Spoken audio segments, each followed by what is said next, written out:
ধন্যবাদ। ফলে আমরা আশা করি যে এই প্রতিষ্ঠাটা কিন্তু এটা শেষ না। এই নির্বাচন, এই গণতন্ত্র প্রতিষ্ঠা সবকিছুই মানুষের কল্যাণে, জনগণের কল্যাণে। আমরা আমাদের যারা এখানে মুরব্বী আছেন আমরা মানুষের কথা বলেছি।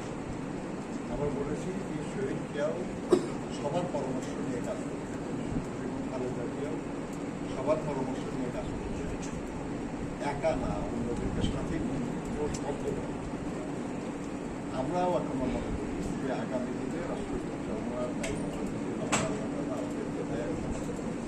তাহলে আমাদেরও সবার পরামর্শ সবার সহযোগিতা করবে। আমরা এই প্রাচীনতম ধর্মীয় শিক্ষা প্রতিষ্ঠান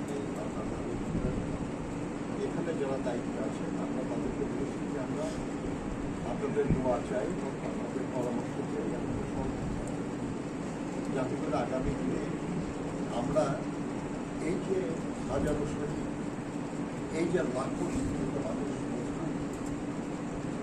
এবং এই হেফাজতের যাকে 2013 সালে যারা শহীদ হয়েছে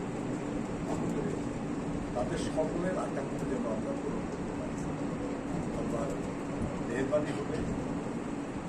আর জনগণ যদি অন্য কাউকে তাদের কল্যাণের দায়িত্ব দেয়, সেখানে আমাদের পক্ষ থেকে বলা হয়েছে যে আমাদের সহযোগিতা থাকবে। এই জন্য আমরা বলতে চাই একটা রাজনৈতিক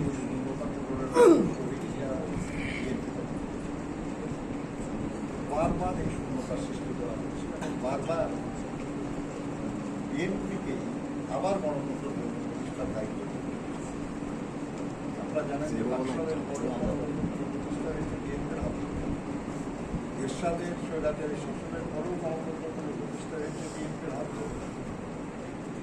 এবং এবারও এই গণতন্ত্র প্রতিষ্ঠা লড়াই নেতৃত্ব।